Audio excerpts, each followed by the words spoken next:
Hi hello ನಮಸ್ತೆ ಎಲ್ಲರಿಗೂ. ಎಲ್ಲರೂ ಹೇಗಿದ್ದೀರಾ? ಎಲ್ಲರೂ ಚೆನ್ನಾಗಿದ್ದೀರಾ ಅಂತ ಭಾವಿಸ್ತಾ ಇವತ್ತಿನ ಒಂದು ವ್ಲಾಗನ್ನು ಶುರು ಮಾಡ್ತಾ ಇದ್ದೀನಿ. ಇನ್ನು ಇವತ್ತು ಬಂದು ಫ್ರೈಡೇ ಆಗಿರುತ್ತೆ. ಸೊ ಎಂದಿನಂತೆ ಇವತ್ತು ಕೂಡ ನನ್ನ ದಿನ ಶುರು ಆಯಿತು ಅಂತಲೇ ಹೇಳ್ಬೋದು. ಇನ್ನು ಇವತ್ತು ಯಾವುದು ವಾರ ಪೂಜೆ ಅಂತ ಮಾಡಲಿಕ್ಕೆ ಹೋಗಲಿಲ್ಲ. ಏನಕ್ಕಂದರೆ ನಾವು ಲಾಸ್ಟು ಒಂದು 20 ಡೇಸ್ ಬ್ಯಾಕ್ ಒಂದು ಶ್ರೀಮಂತ ಅಂತ ಹೇಳ್ಬಿಟ್ಟು ಹೋಗಿದ್ವಲ್ಲ, ಅವ್ರದ್ದು ಪಾಪು ಡಿಲಿವರಿ ಆಗಿತ್ತು. ಸೊ ಆ ಕಾರಣಕ್ಕೋಸ್ಕರ ನಮಗೂ ಸೂತಕ ಇದೆ, ಏನು ಮನೇಲಿ ಪೂಜೆ ಏನು ಮಾಡೋಂಗಿಲ್ಲ ಅಂತ ಹೇಳಿದರು. ಸೊ ಅದಕ್ಕೋಸ್ಕರ ಏನು ಕ್ಲೀನಿಂಗ್ ಆಗಿರ್ಬೋದು, ಪೂಜೆ ಆಗಿರ್ಬೋದು ಯಾವುದು ಕೂಡ ಮಾಡ್ಕೊಳ್ಳೋದಕ್ಕೆ ಹೋಗಲಿಲ್ಲ. ಆ ಕಾರಣಕ್ಕೋಸ್ಕರನೇ ಶಿವರಾತ್ರಿ ಹಬ್ಬನೂ ಕೂಡ ನಾವು ಆಚರಿಸ್ತಿಲ್ಲ ಈ ವರ್ಷ. ಅದಲ್ಲದೆ ಇನ್ನು ಹೆಣ್ಮಕ್ಳಿಗೆ ಮಾಮೂಲಿ ಗೊತ್ತಿರುತ್ತಲ್ಲ, ಹಬ್ಬದ ದಿನವೇ ನಂದು ಸ್ವಲ್ಪ ಪೀರಿಯಡ್ ಪ್ರಾಬ್ಲಮ್ ಆಗಿ ಹಬ್ಬ ಮಾಡೋದಕ್ಕೆ ಆಗಲಿಲ್ಲ. ಅದಲ್ಲದೆ ಸೂತಕ ಬೇರೆ ಇತ್ತು. ಆ ಕಾರಣಕ್ಕೋಸ್ಕರ ಶಿವರಾತ್ರಿ ಹಬ್ಬದ್ದು ವ್ಲಾಗು ನಾನು ಹಾಕಿಲ್ಲ. ಏನು ಹಬ್ಬನೇ ಆಚರಿಸಿಲ್ಲ ಅಂತ ಅಂದಮೇಲೆ ಎಂದಿನಂತೆ ಅವತ್ತಿನ ದಿನವೂ ಕೂಡ ಇತ್ತು ಅನ್ನೋವಾಗ ಸೊ ನನಗೇನೋ ಹಾಕೋದಕ್ಕೆ ಇಷ್ಟ ಆಗಿಲ್ಲ. ಸೊ ಅದಕ್ಕೆ ಯಾವುದು ವ್ಲಾಗ್ನ ನಾನು ಅವತ್ತು ಮಾಡ್ಕೊಂಡಿಲ್ಲ. ಸೊ ಇವತ್ತು ಬಂದು ಏನಕ್ಕೆ ಮಾಡಿದ್ದೀನಿ ಅಂತ ಹೇಳಿದ್ರೆ, ನಾನು ದೊಡ್ಡಬಳ್ಳಾಪುರಕ್ಕೆ ಹೊರಟಿದ್ದೆ. ಸೊ ಯಾಕೆ ಏನು ಲಾಸ್ಟ್ ವೀಡಿಯೋದಲ್ಲಿ ಹೋಗ್ತಾ ಹೇಳ್ತಾ ಹೋಗ್ತೀನಿ. ಸೊ ಮಕ್ಕಳನ್ನ ಕರ್ಕೊಂಡು ಹೋಗ್ತಿರ್ಲಿಲ್ಲ. ಆ ಕಾರಣದಿಂದ ಆ ಮಕ್ಕಳಿಗೆ ಬೆಳಿಗ್ಗೆ ಬೇಗನೆ ಎದ್ದು ಡೈಲಿ ಮಾಡೋ ಥರನೇ ಎದ್ದು ಟಿಫನ್ ಎಲ್ಲ ಮಾಡಿಬಿಟ್ಟು ಟಿಫನ್ಗೆ ವಾಂಗಿಬಾತ್ ಮಾಡಿಕೊಟ್ಟೆ ಮಕ್ಕಳಿಗೆ. ಇನ್ನು ಪಾತ್ರೆ ಎಲ್ಲ ತೊಳೆದಿಟ್ಟಿದ್ದು ನೈಟ್ ಇರುತ್ತಲ್ವ, ಸೊ ಅದನ್ನೆಲ್ಲ ಪೂರ್ತಿ ಜೋಡಿಸ್ಬೇಕಾಗಿತ್ತು, ಜೋಡಿಸ್ತಾ ಇದ್ದೆ. ಇನ್ನು ಪಾತ್ರೆ ಬೆಳಿಗ್ಗೆ ಸಾಂಬಾರೆಲ್ಲ ನೈಟದು ಉಳಿದಿರುತ್ತೆ ಆ್ಯಕ್ಚುಲಿ. ಅದನ್ನು ಇನ್ನೊಂದು ಬಾಕ್ಸ್ಗೆ ಹಾಕ್ಬಿಟ್ಟು ಸಪ್ರೇಟಾಗಿ ಪಾತ್ರೆ ಎಲ್ಲ ಬೆಳಿಗ್ಗೆ ಅಷ್ಟು ತಿರ್ಗಾ ಸಿಂಕ್ ತುಂಬ ಪಾತ್ರೆ ಆಯಿತು. ಸೊ ಮಕ್ಕಳಿಗೆಲ್ಲ ರೆಡಿ ಮಾಡಿ ಕಳಿಸ್ಬಿಡೋಣ ಅಂತ ಹೇಳ್ಬಿಟ್ಟು ಮಕ್ಕಳನ್ನೂ ಕರ್ಕೊಂಡು ಹೋಗಬೇಕು ಅನ್ನೋ ಆಸೆ ಇತ್ತು. ಬಟ್ ಈ ವರ್ಷ ಅಂತೂ ಎಕ್ಸ್ಪೆಷಲಿ ಈ ವರ್ಷ ತುಂಬ ಅಂದರೆ ತುಂಬಾ ರಜಾ ಆಯಿತು ಮಕ್ಕಳಿಗೆ ಅಂತಲೇ ಹೇಳ್ಬೋದು. ಅಮ್ಮ ಆಗಿ ಒಬ್ಬರು ಬಿಟ್ಟು ಒಬ್ರಿಗೆ ಅಮ್ಮ ಆಯಿತು. ಒಂದು 15 ದಿನ 20 ದಿನ ಮಕ್ಳಿಗೆ ರಜಾ ಆಗೋಯಿತು. ಮಧ್ಯದಲ್ಲಿ ಸುಮಾರು ಸಲ ರಜಾ ಆಗಿದೆ. ಸೊ ಈಗ ಊರುಗಳಿಗೆಲ್ಲ ಹೋದಾಗ ಮತ್ತು ಬೋರ್ ಹಾಕ್ಸ್ಲಿಕ್ಕೆ ಈಗ ಹೋದಾಗ ತುಂಬ ಅಂದರೆ ತುಂಬ ರಜೆಗಳಾಗಿದ್ದ ಕಾರಣದಿಂದ ನಾನು ಒಂದು ದಿನವೂ ಸ್ಕೂಲ್ ಮಿಸ್ ಮಾಡ್ತಿರ್ಲಿಲ್ಲ. ಸೊ ಈಗ ಅದು ಇದು ಏನಾದರೂ ಪ್ರಾಬ್ಲಮ್ ಬಂದಾಗ ನಾವು ಫೇಸ್ ಮಾಡಲೇಬೇಕು, ಆವಾಗ ರಜೆ ಹಾಕಲೇಬೇಕಾಗುತ್ತೆ. ಯಾರಾದರೂ ಇದ್ದರೆ ಇಟ್ಸ್ ಓಕೆ, ಯಾರೋ ಕರ್ಕೊಬರೋರು ಇದ್ದರೆ ಪರವಾಗಿಲ್ಲ. ನಾನೇ ಎಲ್ಲ ಅನ್ನುವಾಗ ಮಕ್ಕಳನ್ನ ಬಿಟ್ಟು ಎಲ್ಲೂ ಹೋಗೋದಕ್ಕಾಗಲ್ಲ. ಸೊ ಈಗ ನನ್ನ ತಮ್ಮನ ಕೇಳಿಕೊಂಡು ಅವನು ಕರ್ಕೊಬರ್ತೀನಿ ನಾನು, ಪರವಾಗಿಲ್ಲ, ನನಗೇನು ಇವತ್ತು ಕೆಲಸ ಇಲ್ಲ ಅಂತ ಅವನು ಹೇಳ್ದಾಗ್ಲೇ ನಾನು ಮುಂದಿನ ನಿರ್ಧಾರ ತೊಗೊಳ್ಳೋದು. ಇಲ್ಲಾಂದರೆ ನಾನು ಅಷ್ಟು ಸುಲಭವಾಗಿ ಮಕ್ಕಳನ್ನ ಬಿಟ್ಟು ಎಲ್ಲೂ ಕೂಡ ಹೋಗೋದಿಲ್ಲ ಆ ಥರ.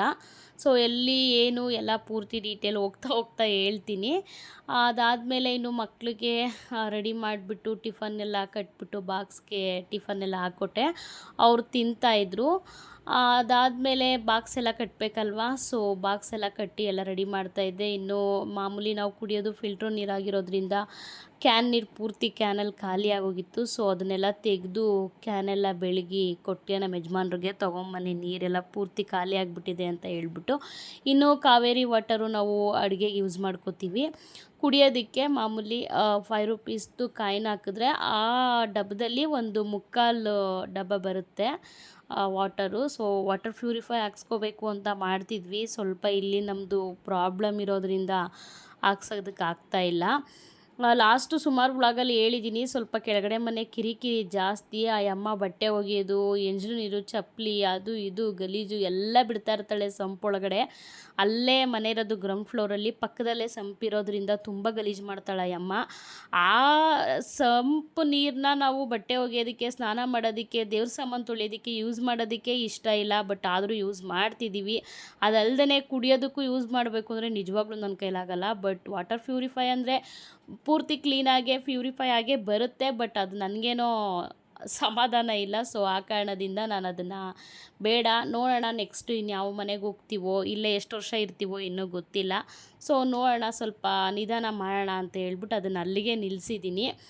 ನಾನು ಸುಮಾರು ದಿನ ಆಯಿತು ಈಗೀಗ ಮೊದಲು ವಾಂಗಿಬಾತ್ ಗೊಜ್ಜು ಮಾಡ್ತಿದ್ದೆ, ಬಟ್ ಇವಾಗ ದಮ್ ಕಟ್ಬಿಡ್ತೀನಿ. ಸೊ ಹೆಂಗೈತೆ ಅಂತ ಕೇಳಿದ್ದಕ್ಕೆ ಮಕ್ಕಳು ಸೂಪರಾಗೈತೆ ಅಂತ ಹೇಳ್ತಿದ್ರು.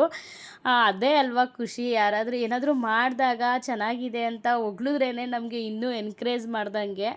ಸೊ ಒಂಥರ ಖುಷಿ ಆಗುತ್ತೆ. ಸೊ ಅದಾದಮೇಲೆ ಮಕ್ಕಳು ತಿಂತಾಯಿದ್ರು. ನಾನು ಗ್ಯಾಸೆಲ್ಲ ಕ್ಲೀನ್ ಮಾಡಬೇಡ, ನಾನಿನ್ನು ಟೈಮ್ ವೇಸ್ಟ್ ಮಾಡೋಕ್ಕಾಗಲ್ಲ, ಯಾಕಂದರೆ 10 ಗಂಟೆ ಅಷ್ಟೊತ್ತಿಗೆ ರೆಡಿ ಆಗು ಅಂತ ಹೇಳಿದರು. ಸೊ ಆ ಕಾರಣಕ್ಕೋಸ್ಕರ ನಾನೆಲ್ಲ ಕ್ಲೀನಿಂಗ್ ಕೆಲಸ ಎಲ್ಲ ಮುಗಿಸಿ ನಾನು ಹೊರಡಬೇಕಿತ್ತು. ನೈಟ್ ಎಷ್ಟೊತ್ತಿಗೆ ಬರ್ತೀವೋ ಗೊತ್ತಿಲ್ಲ. ಸೊ ಆ ಕಾರಣಕ್ಕೋಸ್ಕರ ಗ್ಯಾಸೆಲ್ಲ ಪೂರ್ತಿ ಒರೆಸ್ಬಿಟ್ಟು ಇನ್ನು ನೈಟು ಅಡುಗೆ ಮಾಡೋದೋ ಬಿಡೋದೋ ಎಷ್ಟು ಲೇಟಾಗಿ ಬರ್ತೀವೋ ಏನೋ, ಊಟದ್ದಂತೂ ಚಿಂತೆ ಇಲ್ಲ ನೈಟು. ಅದಕ್ಕೆ ನೈಟು ಗ್ಯಾಸ್ ತೊಳೆಯೋ ಬದಲು ಈಗಲೇ ಎಲ್ಲ ಕ್ಲೀನ್ ಮಾಡಿಬಿಟ್ಟು ಹೊರಟುಬಿಡೋಣ ಅಂತ ಹೇಳ್ಬಿಟ್ಟು ಗ್ಯಾಸ್ ಎಲ್ಲ ಕ್ಲೀನ್ ಮಾಡಿ ಹೊರಡೋಣ ಅಂತ ಹೇಳ್ಬಿಟ್ಟು ನಾನು ಫಸ್ಟು ಮಕ್ಳನ್ನ ಕಳಿಸ್ಬೇಕಾದ್ರೆ ಡೈಲಿ ನಾನು ಮಾಡೋ ಸುಮ್ಮನೆ ಕೂತ್ಕೊಬಿಡ್ತೀನಿ ಮಕ್ಕಳು ಹೋಗೋ ತನಕ. ಏನಕ್ಕಂದರೆ ಎದ್ದಿದ ತಕ್ಷಣ ಮಕ್ಕಳು ಹೋಗೋ ತನಕನೂ ನಾವು ಅದಕ್ಕೆ ತಿನ್ನಿಸಿ ಊಟ ಮಾಡಿಸಿ ಬಾಕ್ಸ್ ಎಲ್ಲ ಪ್ಯಾಕ್ ಮಾಡೋ ತನಕನೂ ಒಂಥರ ಕಾಲಿಗೆ ಚಕ್ರ ಕಟ್ಕೊಬಿಟ್ಟಿರ್ತೀವಿ. ಸೊ ಆ ಕಾರಣಕ್ಕೋಸ್ಕರ ಅವರು ಇನ್ನೇನೋ ಹೋಗ್ತಾ ಇದ್ದಾರೆ ಅಂತ ಹೇಳಿದ ತಕ್ಷಣ ಅವ್ರಿಗೆ ಬಾಯ್ ಮಾಡ್ಬಿಟ್ಟು ಸ್ವಲ್ಪ ಹೊತ್ತು ರೆಸ್ಟ್ ಮಾಡಿಬಿಡ್ತೀನಿ. ಒಂದು 10 ನಿಮಿಷ, ಕಾಲು ಗಂಟೆ ಎದ್ದೊಳೋದೇ ಇಲ್ಲ ಮೇಲೆ. ಸೊ ಅವಾಗಂದರೆ ಕಾಫಿನಾದರೂ ಕುಡಿತಾ ಇದ್ದೆ, ಒಂದು 10 ನಿಮಿಷ ಕಾಲು ಗಂಟೆ ನನಗೆ ಅಂತ ಟೈಮ್ ಕೊಟ್ಕೋತಾ ಇದ್ದೆ. ಬಟ್ ಈಗ ಕಾಫಿನೂ ಇಲ್ಲ, ಏನೂ ಇಲ್ಲ, ಎಲ್ಲ ಬಿಟ್ಬಿಟ್ಟಿದ್ದೀನಿ. ಯಾವಾಗಲಾದ್ರೂ ರೇಯರಾಗಿ ಒಂದೊಂದು ದಿನ ಕುಡಿತೀನಿ ಅಷ್ಟೇನೆ. ಸೊ ಆ ಕಾರಣಕ್ಕೋಸ್ಕರ ಟೈಮ್ ಅನ್ನೋದೇ ಆಗ್ತಾಯಿಲ್ಲ ಅಂತಲೇ ಹೇಳ್ಬೋದು ಇತ್ತೀಚಿನ ದಿನಗಳಲ್ಲಿ. ಆಮೇಲೆ ಮಕ್ಕಳನ್ನೆಲ್ಲ ಕಳಿಸ್ಬಿಟ್ಟು ಒಂದೇ ಸಮನೆ ಕೆಲಸ ಮಾಡ್ಕೋತಾನೆ ಇದ್ದೆ. ಮಕ್ಕಳು ಹೋದ್ಮೇಲೆ ಇನ್ನು ಗ್ಯಾಸೆಲ್ಲ ಆಗಲೇ ಒರೆಸಿದ್ದೆ ಅಲ್ವಾ. ಸೊ ಇನ್ನು ಪಾತ್ರೆ ಎಲ್ಲ ಇತ್ತಲ್ವ, ಮಕ್ಕಳು ತಿಂಡಿ ತಿಂದಿದ್ದು ಫಸ್ಟೇ ಪಾತ್ರೆ ಎಲ್ಲ ತೊಳೆದ್ಬಿಡ್ತಿದ್ದೆ. ಇನ್ನು ಮತ್ತೆ ಮಕ್ಕಳು ತಿಂಡಿ ತಿಂದರೆ ಮತ್ತೆ ಪಾತ್ರೆ ಆಗುತ್ತೆ ಅಂತ ಗೊತ್ತಲ್ವ. ಸೊ ಒಟ್ಟಿಗೆ ಎಲ್ಲ ತೊಳ್ಕೊಳ್ಳೋಣ ಅಂತ ಹೇಳ್ಬಿಟ್ಟು ಪಾತ್ರೆ ಒಂದು ಬ್ಯಾಲೆನ್ಸ್ ಬಿಟ್ಟು ಆಚೆ ಬಂದೆ. ಆಮೇಲೆ ಮಕ್ಕಳನ್ನೆಲ್ಲ ಕಳಿಸ್ಕೊಟ್ಬಿಟ್ಟು ಆಮೇಲೆ ಪಾತ್ರೆ ಎಲ್ಲ ತೊಳೆದು ಎಲ್ಲ ಕ್ಲೀನಿಂಗ್ ಕೆಲಸಗಳೆಲ್ಲ ಮುಗಿಸ್ಕೋತಾ ಇದ್ದೆ. ಅದೇ ಆಗಲೇ ಹೇಳ್ದಂಗೆ ನನ್ನ ತಮ್ಮ ಕರ್ಕೊಂಬರ್ತೀನಿ ಅಂತ ಹೇಳಿದ್ದ ಮಕ್ಕಳನ್ನ. ಇನ್ನು ಕರ್ಕೊಂಬಂದರೆ ಅಮ್ಮನ ಮನೆಗೆ ಕರ್ಕೊಂಡು ಹೋಗ್ಬಿಡ್ತಾನೆ. ಇನ್ನು ಅಮ್ಮ 5:15ಕ್ಕೆ ಬರ್ತಾರೆ. ಒಂದು 3 ಗಂಟೆಯಿಂದ 5:30 ತನಕ ಒಂದು ಸ್ವಲ್ಪ ಮ್ಯಾನೇಜ್ ಮಾಡಿದ್ರೆ ಮಕ್ಕಳನ್ನ, ಆಮೇಲೆ ಅಮ್ಮ 5:15ಕ್ಕೆ ಬರ್ತಾರಲ್ವ, ನೋಡ್ಕೋತಾರೆ. ಇನ್ನು ಊಟ ಎಲ್ಲ ಮಕ್ಕಳು ನಾನು ಬರೋ ತನಕ ಇರ್ತಾರೆ, ಅಮ್ಮನೇ ತಿನ್ನಿಸಿರ್ತಾರೆ ಏನಾದರೂ ಇಬ್ಬರು ಮಕ್ಳಿಗೂ. ಇನ್ನು ನನಗೆ ನಮ್ಮ ಯಜಮಾನ್ರಿಗೂ ನನ್ನ ಕೈಲಿ ಅಪ್ಪಿತಪ್ಪಿ ಏನಾದರೂ ಮಾಡೋಕ್ಕಾಗೇ ಇಲ್ಲ ಅಂತ ಅಂದಾಗ ನಮ್ಮ ಯಜಮಾನ್ರಿಗೆ ಹೇಳ್ಬಿಟ್ರೆ ಸೊ ಅವರು ಅಲ್ಲೇ ಹೋಟೆಲಲ್ಲೇ ಊಟ ಮಾಡ್ಕೊಂಡು ಬಂದುಬಿಡ್ತಾರೆ. ಏನಾದರೂ ನನಗೂ ತೊಗೊಂಬನ್ನಿ, ಹೊಟ್ಟೆ ಹಶ್ವು ಇರೋ ಥರ ಕಂಡ್ರೆ ನನಗೂ ತೊಗೊಂಬನ್ನಿ ಅಂದರೆ ತೊಗೊಬರ್ತಾರೆ. ಸೊ ಅದೇ ಕಾಯಬೇಕಷ್ಟೇ 11:30 12 ಗಂಟೆ ತನಕ. ಅದು ಬಿಟ್ಟರೆ ಇನ್ನೇನಿಲ್ಲ. ನನ್ನ ಕೈಲಿ ಆಗದೇ ಇದ್ದಾಗ ನಾನು ಅಷ್ಟೇ ಕೆಲಸ ಮಾಡೋದು. ತೊಗೊಂಬರ್ತಾರೆ ರೋಟಿ. ನಾನು ರೈಸ್ ಐಟಮ್ ಅಷ್ಟು ಕಮ್ಮಿ ಇತ್ತೀಚಿನ ದಿನಗಳಲ್ಲಿ. ರೋಟಿಗೆ ಕರಿ ಏನಾದರೂ ತಂದುಬಿಡ್ತಾರೆ, ತಿನ್ಕೋತೀನಿ. ಸೊ ಆ ರೀತಿ. ಇನ್ನು ಅಡುಗೆದೇನೋ ಟೆನ್ಷನ್ ಇರಲಿಲ್ಲಲ್ಲ, ಸ್ವಲ್ಪ ವಾಂಗಿಬಾತ್ ಇತ್ತು, ಎಲ್ಲ ಹಂಗೆ ಇಟ್ಬಿಟ್ಟು ಇನ್ನು ಉಪ್ಪೆಲ್ಲ ಪಿಂಗಾಣಿ ಡಬ್ಬ ಉಪ್ಪೆಲ್ಲ ಪೂರ್ತಿ ಖಾಲಿಯಾಗಿತ್ತು. ಅದನ್ನೆಲ್ಲ ತೊಳೆದು ಪಾತ್ರೆ ಎಲ್ಲ ತೊಳೆದು ಸಿಂಕ್ ಹತ್ರ ಎಲ್ಲ ಕ್ಲೀನ್ ಮಾಡಿ ನೆಕ್ಸ್ಟು ಇನ್ನು ಗುಡಿಸಿ ಮನೆಯೆಲ್ಲ ಒರೆಸ್ಕೊಂಡು ಮನೆಯೆಲ್ಲ ಪೂರ್ತಿ ಕ್ಲೀನ್ ಮಾಡಿಕೊಂಡೆ. ಎಲ್ಲಾದರೂ ಹೋಗಬೇಕು ಅಂದರೆ ನನಗೆ ಮನೆ ನೀಟಾಗಿರಬೇಕು, ಬಂದಿದ ತಕ್ಷಣ ನನಗೆ ಪ್ರಶಾಂತವಾಗಿರಬೇಕು. ಏನಾದರೂ ಒಂಚೂರು ಗಲೀಜಿತ್ತು ಅಂದರೆ ನನಗೊಂಥರ ಇರಿಟೇಷನು. ಎಲ್ಲ ಮಾಡಿದೆ, ಪೂಜೆ ಒಂದಷ್ಟೇ ಬ್ಯಾಲೆನ್ಸ್ ಇರೋದು. ಪೂಜೆ ಮಾಡೋ ಹಾಗಿಲ್ಲ ಅಂತ ಹೇಳಿರೋ ಕಾರಣದಿಂದ ಅದೊಂದು ಬ್ಯಾಲೆನ್ಸ್ ಬಿಟ್ಟಿದ್ದೀನಿ ಅಷ್ಟೇನೆ. ಇನ್ನು ಎಲ್ಲ ಗುಡಿಸಿ ಮನೆಯೆಲ್ಲ ಒರೆಸಿ ಪ್ಯಾಸೇಜ್ ಎಲ್ಲ ತೊಳೆದು ಪೂರ್ತಿ ಎಲ್ಲ ಕ್ಲೀನ್ ಮಾಡಿಕೊಂಡೆ. ಎಲ್ಲ ಆದಮೇಲೆ ಲಾಸ್ಟಲ್ಲಿ ಬಾತ್ರೂಮ್ ಎಲ್ಲ ತೊಳೆದ್ಬಿಟ್ಟು ಇನ್ನು ಬಟ್ಟೆ ಮಾತ್ರ ತುಂಬ ಅಂದರೆ ತುಂಬಾ ಇತ್ತು ಬಟ್ಟೆಗಳು. ಸೊ ಬಟ್ಟೆ ಒಂದು ಕೈ ಹಾಕಕ್ಕೆ ಹೋಗಿಲ್ಲ, ಯಾಕಂದರೆ ಟೈಮ್ ಓಡ್ತಾನೆ ಇತ್ತು. ನಮಗೆ ಬೇಕಾದಾಗ ಸಮಯ ನಿಜವಾಗ್ಲೂ ನಿಲ್ಲಲ್ಲ, ನಿಜವಾಗ್ಲೂ ಸಿಗಲ್ಲ. ನಮಗೆ ಬೇಡದೇ ಇದ್ದಾಗ ಸಮಯ ಯಾಕೆ ಟೈಮೇ ಹೋಗ್ತಾ ಇಲ್ವಲ್ಲ ಅಂತ ಚಿಂತೆ ಮಾಡ್ತೀವಿ. ಬಟ್ ಇವತ್ತು ನನಗೆ ಎಷ್ಟು ಸಮಯ ಇದ್ದರೂ ಸಾಕಾಗ್ತಿರ್ಲಿಲ್ಲ, ಆ ಥರ ಇತ್ತು. ಬಟ್ ಆದ್ರೂ ಟೈಮ್ ಒಂದೇ ಸಮ ಓಡ್ತಾನೆ ಇತ್ತು. ಅದಕ್ಕೆ ಬಟ್ಟೆ ಎಲ್ಲ ಬಕೆಟಲ್ಲಿ ಹಂಗಂಗೆ ಇಟ್ಬಿಟ್ಟು ಬಾತ್ರೂಮ್ ಮಾತ್ರ ವಾಶ್ ಮಾಡಿಬಿಟ್ಟು ಸ್ನಾನ ಮಾಡಿಕೊಂಡು ಬಂದೆ. ಇನ್ನು ಪ್ಯಾಕಿಂಗ್ ಎಲ್ಲ ಇತ್ತಲ್ವ, ಎಲ್ಲದಕ್ಕಿಂತ ಮುಖ್ಯವಾಗಿ ನಾನು ಈಗ ಇದ್ರ ಮೇಲೆ ತುಂಬಾ ಗಮನ ಹರಿಸಿ ಮಾಡ್ತಾಯಿದ್ದೀನಿ ನನ್ನ ಕೆಲಸನ ಅಂತ ಹೇಳ್ಬೋದು. ಇನ್ನು ಪ್ಯಾಕಿಂಗ್ ಎಲ್ಲ ಮಾಡಿಕೊಂಡ್ರೆ ಇನ್ನು ಯಾರಿಗಾದ್ರೂ ಕೆಳಗಡೆ ಮನೆಯಲ್ಲಿ ಒಬ್ಬರು ಇದ್ದಾರೆ, ಫ್ಯಾಕ್ಟ್ರಿ ಇಟ್ಕೊಂಡಿದ್ದಾರೆ. ಸೊ ನಾನು ಎಲ್ಲರೂ ಅರ್ಜೆಂಟ್ಗೆ ಹೋಗ್ಬೇಕು, ಯಾವಾಗಲೂ ಕೊಡಲ್ಲ, ಏನಾದರೂ ಅರ್ಜೆಂಟ್ ಇತ್ತು ಎಲ್ಲಾದರೂ ಹೊರಗಡೆ ಹೋಗಬೇಕಿತ್ತು ಅಂದಾಗ ಅವ್ರಿಗೆ ಕೊಡ್ತೀನಿ. ಅವರು ಕೊರಿಯರ್ ಅವ್ರು ಬಂದಾಗ ಅವ್ರಿಗೆ ಕೊಟ್ಕೋತಾರೆ. ಸೊ ಅದೊಂದು ಎಲ್ಪ್ ಇದೆ ನನಗೆ ಸದ್ಯಕ್ಕೆ. ಆದರೂ ನನಗೂ ಬೇಜಾರು, ಏನು ಯಾವಾಗಲೂ ಪದೇ ಪದೇ ಕೊಡೋದಕ್ಕಾಗುತ್ತಾ, ನನಗೆ ಒಂಥರ ಇಷ್ಟನೇ ಆಗಲ್ಲ. ಸೊ ಆದ್ರೂ ಏನು ಮಾಡೋಕ್ಕಾಗುತ್ತೆ, ಒಂದೊಂದು ಸಲ ಸಿಚುವೇಶನ್ ಏನು ಮಾಡೋದಕ್ಕಾಗಲ್ಲ, ಆಯಿತು ಅಂತ ಹೇಳಿಬಿಟ್ಟು ಕೊಟ್ಟು ಹೋಗ್ತೀನಿ. ಎಲ್ಲ ಪ್ಯಾಕಿಂಗ್ ಎಲ್ಲ ಮಾಡಿ ನೀಟಾಗಿ ಎಲ್ಲ ಸ್ಕ್ಯಾನ್ ಮಾಡಿ ಎಲ್ಲ ಒಂದು 3 ಜನದ್ದಿತ್ತು. 3 ಜನದ್ದು ಸಪ್ರೇಟಾಗಿ 3 ಕವರ್ಗೆ ಹಾಕಿಬಿಟ್ಟು ಸಪ್ರೇಟಾಗಿ ಹೋಗ್ಬೇಕಾದ್ರೆ ಕೆಳಗಡೆ ಹಾಗೆ ಕೊಟ್ಟೋಗೋಣ ಅಂತ ಹೇಳ್ಬಿಟ್ಟು ಎಲ್ಲ ಸ್ಕ್ಯಾನ್ ಮಾಡ್ಕೋತಾ ಇದ್ದೆ. ಇನ್ನು ತಿಂಡಿ ಬಂದು ಆಗಲೇ ಹೇಳ್ದಂಗೆ ವಾಂಗಿಬಾತ್ ಮಾಡಿದ್ದೆ ಅಲ್ವಾ. ಸೊ ನಾನು ಸ್ವಲ್ಪ ತಟ್ಟೆಗೆ ಹಾಕ್ಕೊಂಡು ವಾಂಗಿಬಾತನ್ನ ಊಟ ಮಾಡ್ಕೊಳ್ಳೋಣ ಅಂತ ಹೇಳ್ಬಿಟ್ಟು ಹಾಕೋತಾ ಇದ್ದೆ. ಮತ್ತು ಇನ್ನೊಂದು ಏನಂದರೆ ಎಲ್ಲಿಗೆ ಏನು ಪ್ರತಿಯೊಂದು ಡೀಟೇಲಿಂಗು ಹೇಳ್ತೀನಿ ಇವಾಗ. ಸೊ ನನ್ನ ಜೊತೇಲಿ ಕೆಲಸ ಮಾಡ್ತಿದ್ದವರು ಇವರು. ಸೊ ಸುಮಾರು ಒಂದು ವರ್ಷ ಮಾಡಿದ್ರು ಅಂತ ಅನಿಸುತ್ತೆ, 1 ವರ್ಷನೂ ಮಾಡಿಲ್ಲ ಆ್ಯಕ್ಚುಲಿ. ಆದರೂ ಅಷ್ಟೊಂದು ಕ್ಲೋಸ್ ಆದರು ಅಂತಲೇ ಹೇಳ್ಬೋದು. ಅವರು ನನ್ನ ಫ್ರೆಂಡು ಅಂತಾರೆ, ನಾನು ಅವ್ರನ್ನ ಅಕ್ಕ ಅಂತೀನಿ. ಬಟ್ ಅವರು ತುಂಬ ಅಂದರೆ ತುಂಬಾ ಕ್ಲೋಸ್ ಆಗಿದ್ದಾರೆ. ನನಗಿಂತ ದೊಡ್ಡವರು ಏಜಲ್ಲಿ, ಒಂದು 4-5 ವರ್ಷ ಇರ್ಬೋದು ಅಷ್ಟೇ ನನಗಿಂತ ದೊಡ್ಡವರು. 4-5 ವರ್ಷನೋ 2-3 ವರ್ಷನೋ ನನಗೂ ಸರಿಯಾಗಿ ಕನ್ಫರ್ಮಾಗಿ ಗೊತ್ತಿಲ್ಲ. ಸೊ ಅದಕ್ಕೆ ಅವ್ರ ಅಮ್ಮನೂರು ಬಂದು ದೊಡ್ಡಬಳ್ಳಾಪುರ. ಜೊತೆಗೆ ಇನ್ನೊಂದೇನೆಂದರೆ ದಿಂಡಿ ಅಂತ ಹೇಳ್ಬಿಟ್ಟು ಮಾಡ್ತಾರೆ, ಪಾಂಡುರಂಗ ದಿಂಡಿ ಅಂತ ಹೇಳ್ಬಿಟ್ಟು ಮಾಡ್ತಾರೆ. ಸೊ ಲಾಸ್ಟ್ ಇಯರು ಕೂಡ ಕರ್ಕೊಂಡೋಗಿದ್ರು, ಬಟ್ ದೊಡ್ಡಬಳ್ಳಾಪುರಕ್ಕಲ್ಲ, ಇಲ್ಲೇ ಬ್ಯಾಂಗ್ಳೂರಲ್ಲೇ ಚಿಕ್ಕಪೇಟೆಯಲ್ಲಿತ್ತು. ಸೊ ಆವಾಗ ಕರ್ಕೊಂಡೋಗಿದ್ರು, ಕಲ್ಯಾಣೋತ್ಸವ ಇತ್ತು ಆವಾಗ, ವೆಂಕಟರಮಣ ಸ್ವಾಮಿದು ಕಲ್ಯಾಣೋತ್ಸವ ಇತ್ತು. ಸೊ ಲಾಸ್ಟ್ ಟೈಮು ಕರ್ಕೊಂಡೋಗಿದ್ರು. ಈ ಸಲ ಬಂದು ಕಲ್ಯಾಣೋತ್ಸವಕ್ಕೆ ನಾನು ಇರಲಿಲ್ಲ. ಸೊ ನಾನು ಎಲ್ಲಿದ್ದೆ ಅಂದರೆ ಊರಲ್ಲಿ ಬೋರ್ ಹಾಕಿಸ್ತಿದ್ವಿ, ಆವಾಗ ಊರಲ್ಲಿ ಸಿಗಾಕೋಗ್ಬಿಟ್ಟಿದ್ದೆ ಈಗ ಲಾಸ್ಟ್ ವೀಕಲ್ಲಿ. ಸೊ ಆ ಕಾರಣದಿಂದ ಅವರು ಕರೆದಿಲ್ಲ. ನನಗೆ ಗೊತ್ತಲ್ವಾ, ರೆಗ್ಯುಲರಾಗಿ ನಾನು ಎಲ್ಲಿ ಹೋಗ್ತೀನಿ ಬರ್ತೀನಿ ಏನು ಮಾಡ್ತಾಯಿದ್ದೀನಿ ಎಲ್ಲ ಡೀಟೇಲಿಂಗು ಗೊತ್ತು ಅವ್ರಿಗೆ. ಸೊ ಆ ಕಾರಣಕ್ಕೋಸ್ಕರ ಅವರು ಕರೀಲಿಲ್ಲ. ಇನ್ನು ಫ್ರೀಯಾಗಿದ್ದೆ ಅಲ್ವಾ, ಬಾ ಅಂತ ಹಿಂಸೆ ಮಾಡ್ತಾನೇ ಇದ್ದರು. ಆಮೇಲೆ ನಮ್ಮ ಅಮ್ಮಂಗೆ ಫೋನ್ ಮಾಡಿದ್ದೆ, ಸ್ಯಾರಿ ಹಾಕೋಬಾರೆ, ಎಲ್ಲರೂ ಸ್ಯಾರಿ ಹಾಕೋ ಬರ್ತಾರೆ ಅಂತ ಹೇಳಿದ್ರು. ಸ್ಯಾರಿ ಹಾಕೋಬಾ ಅನುಷಾ ಅಂತ ಹೇಳಿದ್ರು ಅವಕ್ಕ. ಸರಿ ಅಕ್ಕ ಆಯಿತು ಅಂತ ಹೇಳ್ಬಿಟ್ಟು ಸ್ಯಾರಿ ವೇರ್ ಮಾಡಿಕೊಂಡೆ, ಸಿಂಪಲ್ಲಾಗಿರೋದೇನೆ, ಸ್ವಲ್ಪ ಸಾಫ್ಟಾಗಿರಬೇಕು. ನನಗಂತೂ ಈ ಬಿಸಿಲಲ್ಲಿ ಯಪ್ಪ ಅನ್ನೋಷ್ಟು ಫೀಲ್ ಆಗುತ್ತೆ. ಬಟ್ ಡ್ರೆಸ್ಗಿಂತ ಸ್ಯಾರಿಗೇ ನಾನು ಇಂಪಾರ್ಟೆಂಟ್ ಕೊಡೋದು, ಏನಕ್ಕೆ ಅಷ್ಟು ಹುಚ್ಚು ನನಗೆ ಸ್ಯಾರಿ. ಆದರೂ ಕೂಡ ಈ ಸೆಕೆಯಲ್ಲಿ ನಿಜವಾಗ್ಲೂ ನನಗೆ ಕಂಫರ್ಟಬಲ್ ಅನಿಸಲ್ಲ, ಒಂದೊಂದ್ಸಲ ಬೇಜಾರಾಗಿಬಿಡುತ್ತೆ, ಡ್ರೆಸ್ಸೇ ಸರಿ ಅನ್ನೋಷ್ಟು ತಲೆ ಕೆಟ್ಟೋಗ್ಬಿಡುತ್ತೆ. ಸೊ ಆ ಕಾರಣಕ್ಕೋಸ್ಕರ ಒಂದು ಟಾಪು ಲೆಗ್ಗಿನ್ಸ್ ಯಾವುದಾದ್ರೂ ಬಟ್ಟೆ ತೊಗೋ, ಆ ಕಡೆಯಿಂದ ಬರೋ ತನಕ ನೀನು ಸ್ಯಾರಿಲೇ ಇರ್ತೀಯ, ಅಮ್ಮನ ಮನೆಗೆ ಹೋಗ್ತೀವಲ್ವ ಹಂಗೇನೆ ದೇವಸ್ಥಾನದಿಂದ, ಆವಾಗ ಡ್ರೆಸ್ ಚೇಂಜ್ ಮಾಡಿಕೊಂಡು ಬರೋಣ ಅಂತ ಹೇಳಿದರು. ಸೊ ಆ ಕಾರಣಕ್ಕೋಸ್ಕರ ಒಂದು ಜೊತೆ ಬಟ್ಟೆ ತೊಗೊಂಡೆ. ಆಮೇಲೆ ಹೊರಡೋಣ ಅಂತ ಹೇಳ್ಬಿಟ್ಟು ಹೊರಟಿದ್ದಾಯಿತು. ಇನ್ನು ಅವರು ನಮ್ಮನೆ ಹತ್ರನೇ ಬಾ ಅಂತ ಹೇಳಿದ್ರು. ಇಲ್ಲ ಅಕ್ಕ, ಎಲ್ಲಿ ಬಸ್ ಹತ್ತೋದು ಅಂತ ಹೇಳಿದ್ದಕ್ಕೆ ಮೆಜೆಸ್ಟಿಕ್ ಅಂತ ಹೇಳಿದ್ರು. ಸೊ ನಾನು ಅಲ್ಲಿಗೆ ಬರ್ತೀನಿ, ಡೈರೆಕ್ಟಾಗೆ ಇದೆ ಅಲ್ವಾ ನಮ್ಮ ಏರಿಯಿಂದ, ಮತ್ತು ನಾನು ನಿಮ್ಮ ಮನೆಗೆ ಬಂದು ನಿಮ್ಮ ಮನೆಯಿಂದ ಬಂದು ಅವೆಲ್ಲ ತಲೆನೋವು ಏನಕ್ಕೋಸ್ಕರ, ಬೇಡ ನಾನು ಮೆಜೆಸ್ಟಿಕ್ಕಿಗೆ ಡೈರೆಕ್ಟಾಗಿ ಬರ್ತೀನಿ, ನೀನು ಮೆಜೆಸ್ಟಿಕ್ಕಿಗೆ ಬಂದ್ಬಿಡಕ್ಕ ಅಂತ ಹೇಳ್ಬಿಟ್ಟು ಹೇಳಿದೆ. ಅವರು ಅತ್ತೆ ಕೂಡ ಜೊತೇಲಿ ಬಂದರು, ಅವ್ರ ಅತ್ತೆ ಅವರು ಇಬ್ಬರು ಬಂದರು. ನಾನು ಇಲ್ಲಿಂದ ಒಬ್ಬಳೇ ಹೋಗಿ ಅಲ್ಲಿ ಕ್ಯಾಚ್ ಆದ್ವಿ. ಆಮೇಲೆ ಅಲ್ಲಿಂದ ದೊಡ್ಡಬಳ್ಳಾಪುರ ಬಸ್ನ ಕ್ಯಾಚ್ ಮಾಡಿಕೊಂಡು ಅಲ್ಲಿಂದ ಹೊರಟಿದ್ದಾಯಿತು. ಇನ್ನು ಅವ್ರು ಬಂದು ಮರಾಠೀಸ್. ಸೊ ಅವ್ರ ಭಾಷೆ ನನಗೆ ಅರ್ಥ ಆಗಲ್ಲ. ಅವರು ಎಲ್ಲರೂ ಮಾತಾಡ್ತಿರ್ಬೇಕಾದ್ರೆ ನಾನು ಸುಮ್ಮನೆ ಹಂಗೆ ನೋಡ್ತಾ ಕೂತಿರ್ತೀನಿ. ಸ್ವಲ್ಪ ಅಷ್ಟು ಏನು ಗೊತ್ತಾಗಲ್ಲ, ಸ್ವಲ್ಪ ಅರ್ಥ ಆಗುತ್ತೆ, ಜಾಸ್ತಿ ಅಷ್ಟು ಗೊತ್ತಾಗಲ್ಲ ನನಗೆ. ಸೊ ಇನ್ನು ಇವರೇನೆ ಸುಮಾರು ವರ್ಷ ಅಂತ ಅಂದರೆ ಏನು ಒಂದು 20-25 ವರ್ಷದಿಂದ ಏನು ಕ್ಲೋಸ್ ಅಲ್ಲ, ಜಸ್ಟ್ ಒಂದು 6 ತಿಂಗಳು ಅಂತ ಅನ್ಕೋತೀನಿ, ಕೆಲಸ ಮಾಡಿದ್ದು ಒಂದು 6-7 ತಿಂಗಳು ಅಷ್ಟೇನೆ. ಅಷ್ಟರಲ್ಲಿ ಇಷ್ಟೊಂದು ಕ್ಲೋಸ್ ಆಗಿಬಿಟ್ರು ಅಂತ ಹೇಳಿದ್ರು ತಪ್ಪಾಗಲ್ಲ. ಸ್ಯಾರಿ ಅಂಗಡೀಲಿ ಇಬ್ಬರು ಕೆಲಸ ಮಾಡ್ತಿದ್ವಿ. ಇನ್ನು ಜೊತೇಲಿ ಅವಾಗಿಂದ ಕ್ಲೋಸಾಗಿ ಇದ್ದಿದ್ದಿಲ್ಲ, ಇನ್ನು LKG UKGಯಿಂದ ಓದಿದ್ದಿಲ್ಲ, ಇನ್ನು ಕಾಲೇಜ್ ಫ್ರೆಂಡ್ ಅಲ್ಲ. ಬಟ್ ಆದರೂ ಅಷ್ಟೊಂದು ಕ್ಲೋಸ್ ಆದರು, ಏನೋ ಗೊತ್ತಿಲ್ಲ, ಏನೋ ಒಂದು ಅಟ್ಯಾಚ್ಮೆಂಟ್ ಇದ್ದೇ ಇರುತ್ತಲ್ವ. ನಿಜವಾಗ್ಲೂ ಒಂದೊಂದು ಸಲ ಅನಿಸ್ಬಿಡುತ್ತೆ, ಯಾಕಪ್ಪ ಈ ಫ್ರೆಂಡ್ಶಿಪ್ಪು ಇವೆಲ್ಲ ಏನಕ್ಕೆ ಬೇಕು ಅಂತ. ಒಂದೊಂದು ಸಲ ಅನಿಸುತ್ತೆ ಏನೂ ಇಲ್ಲದೇ ಇರೋದು ಇದೆಲ್ಲ ಒಂದು ಜೀವನನ ಅಂತ ಅನಿಸ್ಬಿಡುತ್ತೆ. ಸೊ ನನಗಂತೂ ನನ್ನ ಜೀವನದಲ್ಲಿ ಸುಮಾರು ಜನ ಫ್ರೆಂಡ್ಸ್ಗಳು ಬಂದರು ಹೋದರು, ಬಟ್ ಯಾರೂ ಪರ್ಫೆಕ್ಟ್ ಇಲ್ಲ ಅಂತ ಅನಿಸುತ್ತೆ. ಯಾರೋ ಒಬ್ಬೊಬ್ಬರು ಇನ್ನೂ ಪರ್ಫೆಕ್ಟಾಗಿ ನನ್ನ ಜೊತೆ ಇದ್ದಾರೆ ಅಂತ ಹೇಳಿದ್ರೆ ಒಬ್ಬಳೇ. ಸೊ ಅವಳು ಇವಾಗಲೂ ಕಾಂಟ್ಯಾಕ್ಟಲ್ಲಿ ಇದ್ದಾಳೆ. ಅವಳು ಬಿಟ್ಟರೆ ಇನ್ಯಾರೂ ಇಲ್ಲ. ಇವರೇನೆ ನನಗೆ ಅಷ್ಟು ಕ್ಲೋಸ್ ಆಗಿರೋದು ಅಂತ ಹೇಳ್ಬೋದು. ಇನ್ನು ದೊಡ್ಡಬಳ್ಳಾಪುರ ನೀನು ಯಾವಾಗ ನೋಡಿದ್ರು ಮನೆ ಆಯಿತು, ಕೆಲಸ ಆಯಿತು, ಮಕ್ಕಳಾಯಿತು, ಇಷ್ಟನ್ನೇ ಮಾಡ್ಕೊಂಡು ಹೋಗ್ತಾ ಇರ್ತೀಯ, ಸ್ವಲ್ಪ ಚೇಂಜ್ ಇರಲಿ, ಬಾ ಬಾ ಅಂತ ಹಿಂಸೆ ಮಾಡ್ತಾನೇ ಇದ್ದರು. ಸೊ ಸರಿ ಅಕ್ಕ ಆಯಿತು ನಡಿ ಅಂತ ಹೇಳ್ಬಿಟ್ಟು ನಾನು ಹೊರಟೆ. ದೊಡ್ಡಬಳ್ಳಾಪುರ ನೋಡ್ಕೊಂಬರುವಂತೆ ಬಾ ಬಾ ಅಂತ ತುಂಬ ಅಂದರೆ ತುಂಬ ಹಿಂಸೆ ಮಾಡಿದ್ರು.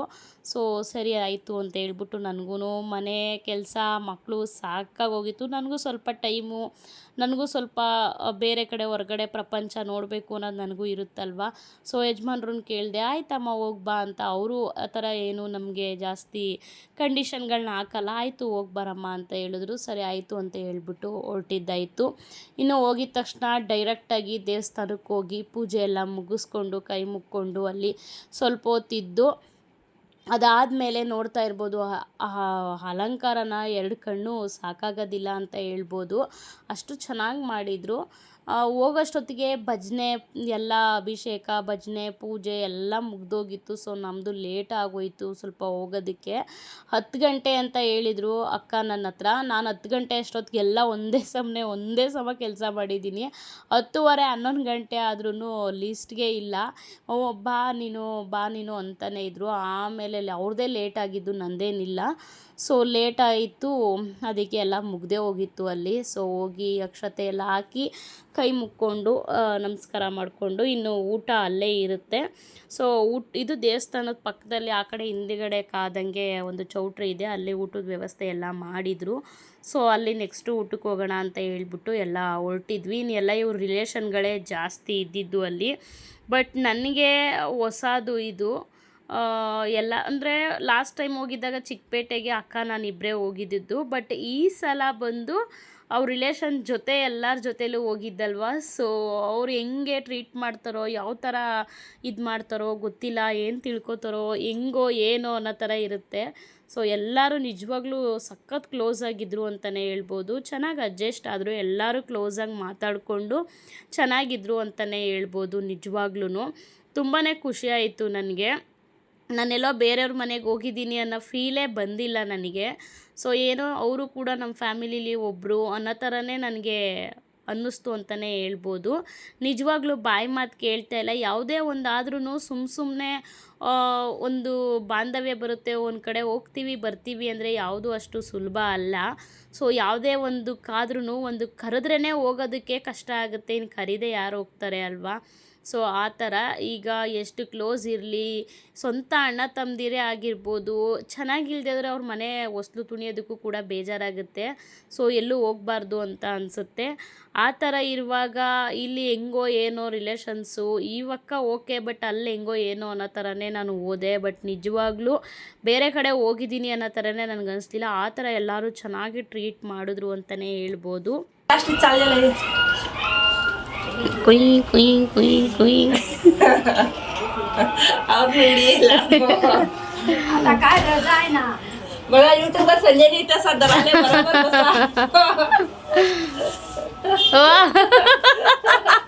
आटी काटी काटी काटी अरे डीप ಆಗಿ ನೋಡ್ತಾವ್ರೆ ಟಿವಿನ.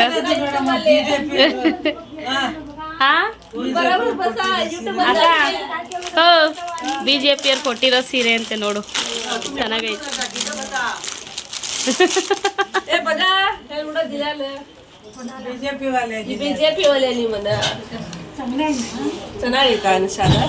Daily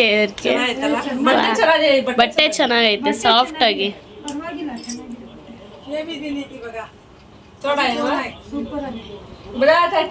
BJP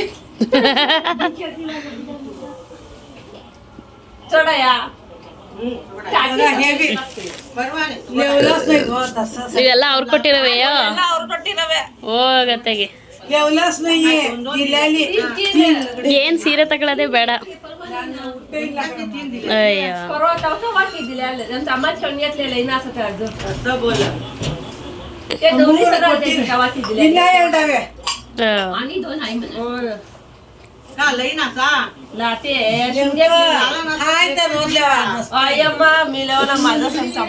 ಚೆನ್ನಾಗವೆ, soft ಆಗವೆ. ನಮ್ಮಮ್ಮ ಎಲ್ಲ ನೆಟ್ಟಿದ್ ಗುಡ್ಡೆ ಬ್ಲೌಸ್ ಹೊಲಿಸ್ಕೊಬೇಕಲ್ಲ.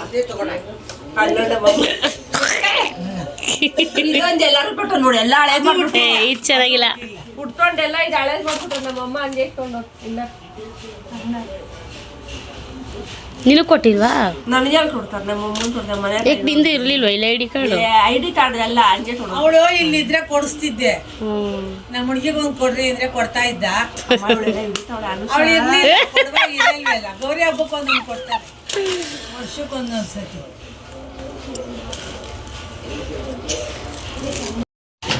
₹100 ಒಂದು ₹100 ಬದ್ದು ತವಿ ಲೂಡಿ ಯೂಟ್ಯೂಬ್ ಜೊತೆ ಆತ ನಮ್ಮಮ್ಮ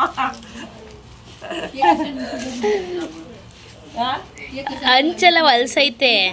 ಲಾಕ್ करते आंटी यूट्यूब मध्ये चॅनल आहे तिचा ಒಟ್ಟು आले ಒಟ್ಟು 4 ಲುಗಡಿ ದಿಲ್ಲ, 4 ಲುಗಡಿ ದಿಲ್ಲ ಐತೆ. ಇಲ್ಲ ಇದು ಓಪನೇ ಮಾಡಿಲ್ಲ. ಇಲ್ಲ ಯಾವುದು ಹುಟ್ಟಿಲ್ಲ. ಅವನೊಂದು ಬ್ಯಾಗ್ ಕೊಡ್ತಾರೆ, ಇದು ಬ್ಯಾಗಲ್ಲಿ ಹಾಕೊಡ್ತಾರೆ. ಶಿಂಗಿತ್ವನೇ ಐತಲ್ಲ, ತಸಾಸ ಐತೆ. ಇದು ಚೆನ್ನಾಯ್ತು. 200 ಬರ್ದಿಲ್ಲ ಇದು ಚೆನ್ನಾಯ್ತು. ಯಾರು BJP ಕಾಂಗ್ರೆಸ್ ಅವರು? ಎಲ್ಲ ಬಿಜೆಪಿ ಇದು ಮೊನ್ನೆ ಗೌರಿ ಹಬ್ಬಕ್ಕೆ ಎಲ್ಲ ಬಿಜೆಪಿ ಇಲ್ದರನ. ಅದು ತೆಗಿತೀನಿ ಸರಿ, ನಾನು ಫೇಮಸ್ ಆಗ್ಬಿಡ್ತೀನಿ. ಇದು ಫಸ್ಟ್ ಮದುವೆಗೂ ಮುಂಚೆದಲ್ಲ ಇದೆಲ್ಲ? ಮದುವೆಗೆ ಮುಂಚೆ ಗಂಡಗ್ ನೋಡಕ್ ಕೊಟ್ಟಿದ್ದ ನಾನು ಕೊಟ್ಟಿದ್ರು, ಬೆಳಕು ಹೊಡಿತದೆ. ಇಡೀ ನಾನು ಕೊಟ್ಟಿದ್ರು ನೋಡವ ಕಪಲ್ಸ್ ಅದು ಕೊಟ್ಟಿದ್ರು ನೋಡಕ್ಕೆ. ನಮ್ಮಮ್ಮ ಅದು ಇಟ್ಕೊಂಡವ್ರು ಎಲ್ಡಲ್ಲಿ ನೆನಪು ಹಾಕಿದೊಳಿಕೆ.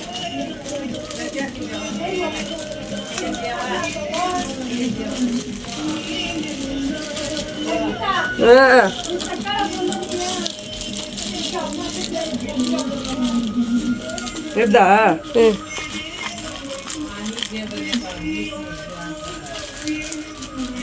ಏನು ಸಿಗಾಕತ್ತು. ಕವರ್ ದಪ್ಪ ಹಾಕೊಂಡು ಮಾಡ್ಬಿಟ್ಟಿದ್ದೀನಿ ಅನ್ಸುತ್ತೆ. ಬಿಡು ಸಾಕು, ಬಿಡು ಇರಲಿ.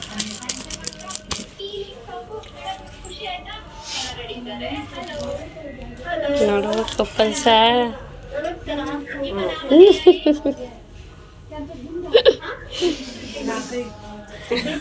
ಮನೆ ಹಿಡ್ಕೊ ನೋಡಿ, ದೇವ್ರ ಮನೆ. ಆಮೇಲೆ ಅಲ್ಲೆಲ್ಲ ಪೂಜೆ ಎಲ್ಲ ಮುಗಿಸ್ಕೊಂಡು ಊಟ ಎಲ್ಲ ಮಾಡಿಕೊಂಡು ನೆಕ್ಸ್ಟು ಅಲ್ಲೇ ಪಕ್ಕದ ರೋಡಲ್ಲೇ ಇರೋದು ಅವ್ರ ಅಮ್ಮನ ಮನೆ.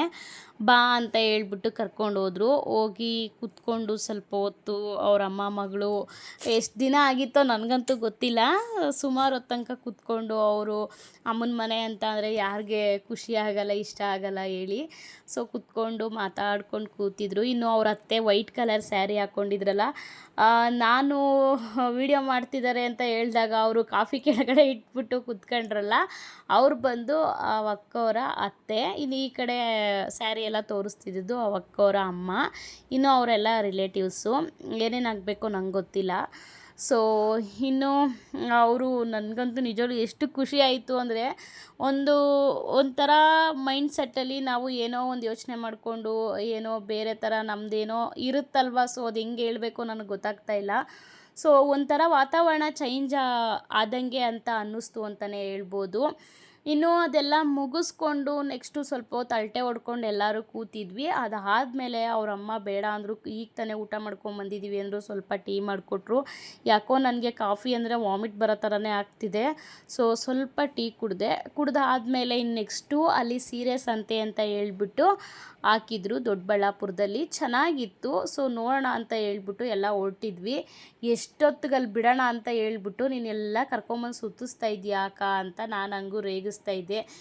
ಏನು ದಿನ ಬರ್ತೀಯಾ, ಬಾ ಹೆಂಗೂ ನಿನ್ನ ತಮ್ಮ ಮಕ್ಳನ್ನ ಕರ್ಕೊಂಡು ಹೋಗಿದ್ದಾನೆ ಅಲ್ವಾ ಅಂತ ಹೇಳ್ಬಿಟ್ಟು ಹೇಳ್ತಾಯಿದ್ರು. ಇನ್ನು ಕೊರಿಯರವ್ರು ಫೋನ್ ಮಾಡಿದಾಗ ನಾನು ಅಲ್ಲಿದ್ದರೂ ಕೂಡ, ಕೊರಿಯರವ್ರು ಫೋನ್ ಮಾಡ್ತಾಯಿದ್ರು ಕೂಡ, ನಾನು ಅಲ್ಲಿ ಇಸ್ಕೊಳ್ಳಿ ಇಲ್ಲಿ ಇಸ್ಕೊಳ್ಳಿ ಅದು ಎಲ್ಲ ಪೂರ್ತಿ ಪ್ರತಿಯೊಂದು ಒಬ್ರ ಕೈಗೆ ಕೊಟ್ಬಿಟ್ರೆ ಸ್ವಲ್ಪ ಅದೊಂದು ತಲೆನೋವು ಅಂದ್ಬಿಟ್ಟು ಇಬ್ಬರಿಗೆ ಡಿವೈಡ್ ಮಾಡಿಬಿಟ್ಟು ಆ ಕಡೆ ಒಬ್ಬರು ಪರಿಚಯದವ್ರು ಇದ್ದಾರೆ ಅಂಗಡಿಯವರು. ಸೊ ಅಂಗಡಿಗೆ ಸ್ವಲ್ಪ ಸಪ್ರೇಟಾಗಿ ಕೊಟ್ಬಿಟ್ಟು ಕೆಳಗಡೆಗೆ ಸ್ವಲ್ಪ ಸಪ್ರೇಟಾಗಿ ಕೊಟ್ಬಿಟ್ಟು ಕೊರಿಯರ್ನ ಹೋಗಿದ್ದೆ. ಸೊ ಅಲ್ಲಿ ಇಸ್ಕೊಳ್ಳಿ ಅಣ್ಣ, ಅಲ್ಲಿ ಕೊಟ್ಟಿದ್ದೀನಿ, ಇಲ್ಲಿ ಇಸ್ಕೊಳ್ಳಿ, ಅವ್ರಿಗೆ ಹೇಳೋದೇ ಆಯಿತು ನನಗೊಂದು ಅಷ್ಟೊತ್ತು ಒಂದು ಅರ್ಧ ಗಂಟೆ ಅವ್ರದ್ದೇ ನನಗೆ ಟೈಮ್ ಕಳೆದೋಯ್ತು ಅಂತ ಹೇಳ್ಬೋದು.